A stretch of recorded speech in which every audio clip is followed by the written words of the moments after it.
Are there any thread or threads that come to mind that might run down the middle of both Epicureanism and Stoicism?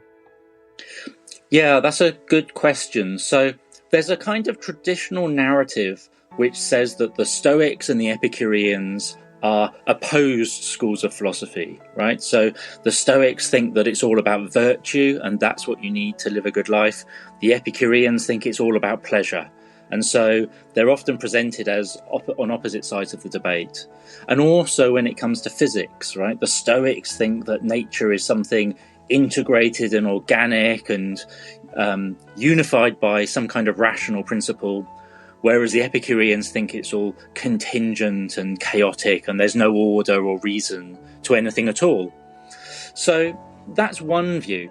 But if you look at the Epicureans and Stoics side by side and compare them to some other ancient schools of philosophy, and I'm thinking in particular of someone like Plato, right? Plato is this otherworldly figure who thinks that what really exists is beyond the physical world, and there's a sense in which we should turn our back on the physical world.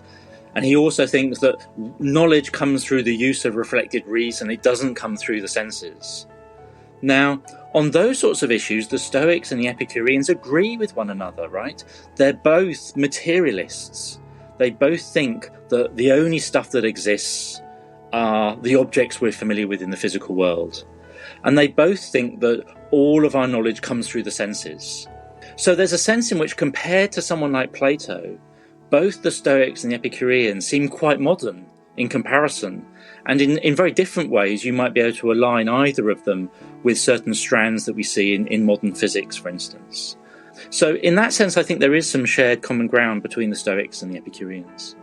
It's really interesting. You write in the Pocket Epicurean that Epicurus's vision of the ideal human life focused not on satisfying one's physical appetites, but rather on reaching a state free of mental suffering, ataraxia or tranquility, as translated.